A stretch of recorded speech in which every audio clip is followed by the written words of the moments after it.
देखिए बिल्कुल रणनीति की बात करूं तो कल का मैच देखा था आपने? डिसअपॉइंटिंग बहुत ज़्यादा, नहीं।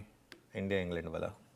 कल हम हार गए हाँ। और ये पहली बार हुआ। और ये पता है, मैं परसों मैं अपने दोस्तों से डिस्कस कर रहा था, जब हम वो पंत और राहुल बहुत अच्छा खेले, कोई कंप्लेन नहीं है, लेकिन आधा घंटा उन्हें और खेलना चाहिए था।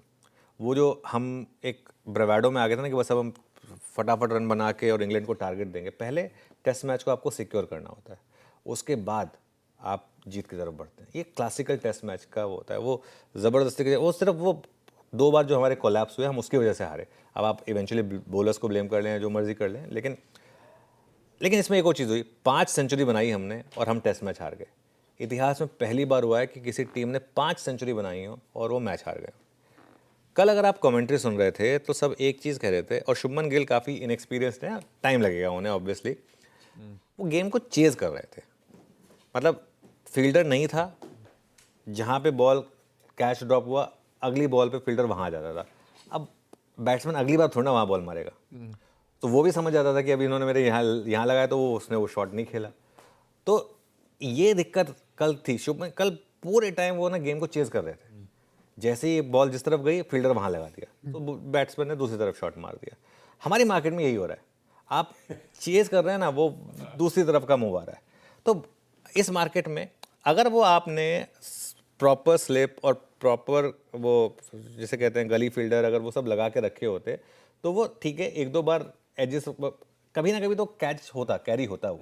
अब वो खैर कैच भी छोड़ रहे हैं आप, वो यशस्वी जायसवाल, और तो वो तो खैर अलग ही बात है, लेकिन एटलीस्ट कैचेस आते तो सही वहाँ पर। अब आप उसको हर बॉल पे अगर फील्डिंग चेंज करेंगे तो काम नहीं होगा। तो मार्केट में पोजिशनली लॉन्ग रहने पे पैसा बनाए। अगर आप इंट्राडे में मतलब अभी अगर आप हर 2-2 दिन में अगर अपनी पोजीशन बदलेंगे तब नहीं काम रहेंगे। इंट्राडे में दोनों तरफ के मौके हैं, लेकिन अगर आप चेज करेंगे, फॉर एग्जांपल कल एक बार के लिए चलिए ठीक है चेज में पैसा बना, लेकिन अगर आप चाहेंगे कि नहीं बस मैं कल ही पैसा बनाऊंगा, तब दिक्कत होगी। अच्छा, हमने पिछले 2 दिनों में क्या 3-4 बातें करी हैं आशीष, देखो मैं थोड़ा सा आपको बता रहा हूँ, उसका रीज़न बताता हूँ मैं क्यों मैं इस पर आ रहा हूँ।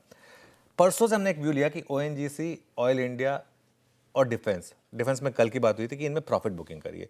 ओएनजीसी और ऑयल इंडिया में तो हमने इनफैक्ट परसों ही कहा था कि प्रॉफिट बुकिंग करिए, क्योंकि इन स्टॉक्स ने इवन हायर क्रूड के बाद चलना बंद कर दिया था। और डिफेंस में हमने कल के गैप अप में प्रॉफिट बुकिंग की बात की थी कि कल जो गैप अप हो रहा है उसमें आप प्रॉफिट बुकिंग करिए। मंडे से हमने 3 स्टॉक में लॉन्ग कराए थे हमारे व्यूअर्स को, इंडिगो, एचपीसीएल और बीपीसीएल। क्लोजिंग में, मंडे की क्लोजिंग से इन 3 स्टॉक्स में हमने लॉन्ग की बात की थी। उस समय मुझे थोड़ा पता था कि क्रूड इस तरीके से कोलैप्स करने वाला, लेकिन वो स्क्रीन आपको बता रही थी। और ये सारी की सारी जो थी ना, ये इनमें पैसा ज़बरदस्त बना होगा क्योंकि सारी की सारी लॉजिकल ट्रेड्स थी। दिक्कत पता है क्या है? लॉजिकल ट्रेड में पैसा आपका बनेगा अगर आप थोड़ी हिम्मत रखेंगे और 2-3 दिन रहेंगे उसमें। हमारे यहाँ पर हो क्या गया है, हर किसी को 2 मिनट नूडल की तरह ट्रेडिंग करनी है। 2 मिनट में तो मैगी भी नहीं बनती, वो सिर्फ क्लेम करते हैं, तो ट्रेड तो कहाँ ही चलेगी। तो थोड़ा लॉजिक के साथ अगर आप ट्रेड ले रहे हैं उसको थोड़ा समय दीजिए, वो चलेगी वो इवेंचुअली ट्रेड। जैसे कि एचपी, बीपी और इंडिगो वाली ट्रेड चली, जैसे कि वो ऑयल इंडिया और ओएनजीसी वाली ट्रेड चली, जैसे कि वो इंटरग्लोब एविएशन वाली जैसी ट्रेड चली। जैसा कि मैं आपको एक और एग्जांपल देता हूँ, पिछले हफ्ते हमने टाइटन की बात की थी कि गोल्ड प्राइसेस अब गिरना शुरू हो गए हैं, ये स्टॉक शायद अब चलने को तैयार है। तो ऐसे थोड़े लॉजिक, लेकिन रहना पड़ेगा थोड़ा सा स्टॉक में। ये नहीं है कि बस आज की आज ही मुझे 1 घंटे में पैसा चाहिए, ये नहीं होगा बेसिकली। क्या